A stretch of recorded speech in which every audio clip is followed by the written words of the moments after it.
अगर आपको सीढ़ियाँ चढ़ते हुए जैसे ऐसा घुटना इस पोजीशन में जाए तो उससे अगर घुटने के फ्रंट एरिया पे दर्द होता है तो ऐसा हो सकता है कि आपको क्वाड्रिसेप टेंडनाइटिस हुई हो। तो आज उसके लिए हम एक बेहतरीन सी एक्सरसाइज बताएंगे जो घर पर कर कर आप इस मसले को ठीक कर सकते हैं।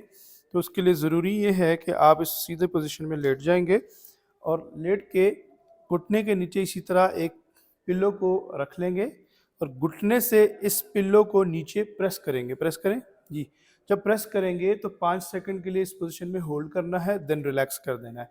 दोनों घुटनों पे आप ये कर सकते हैं क्योंकि बाज़ औक़ात जब एक घुटने में प्रॉब्लम होती है तो हम दूसरे घुटने पे वज़न डाल रहे होते हैं, जिससे दूसरा घुटना भी प्रॉब्लम के अंदर आने के चांसेस होते हैं। तो इसीलिए दोनों घुटनों पे ये एक्सरसाइज करें ताकि एक के अंदर जो प्रॉब्लम बनी है वो ठीक हो और दूसरे के अंदर प्रिवेंशन की तरफ जाए। इसके साथ आप एक और वर्जिश कर सकते हैं। उठें, नीचे आएँ, बस ठीक है। आप साथ क्या कर सकते हैं कि अपने ऐसे किसी चीज़ का सपोर्ट लेके अपनी लेग को ऐसे पीछे करके अपनी टांग को ऐसे पीछे की तरफ रखना है, जिससे टांग के इस हिस्से के अंदर खिंचाव आएगा। उससे ये जो हमारे क्वाड्रिसेप मसल हैं वो लेंथन हो जाएंगे, स्ट्रेच पोजीशन में जाएंगे, जिससे उनकी टाइटनेस भी ख़त्म होगी। और जब आप ऐसे सीढ़ियाँ चढ़ेंगे तो घुटने के इस फ्रंट एरिए पे आपको, ये थोड़ा साइड में जाए, फ्रंट एरिए पे पेन नहीं होगा इंशाल्लाह।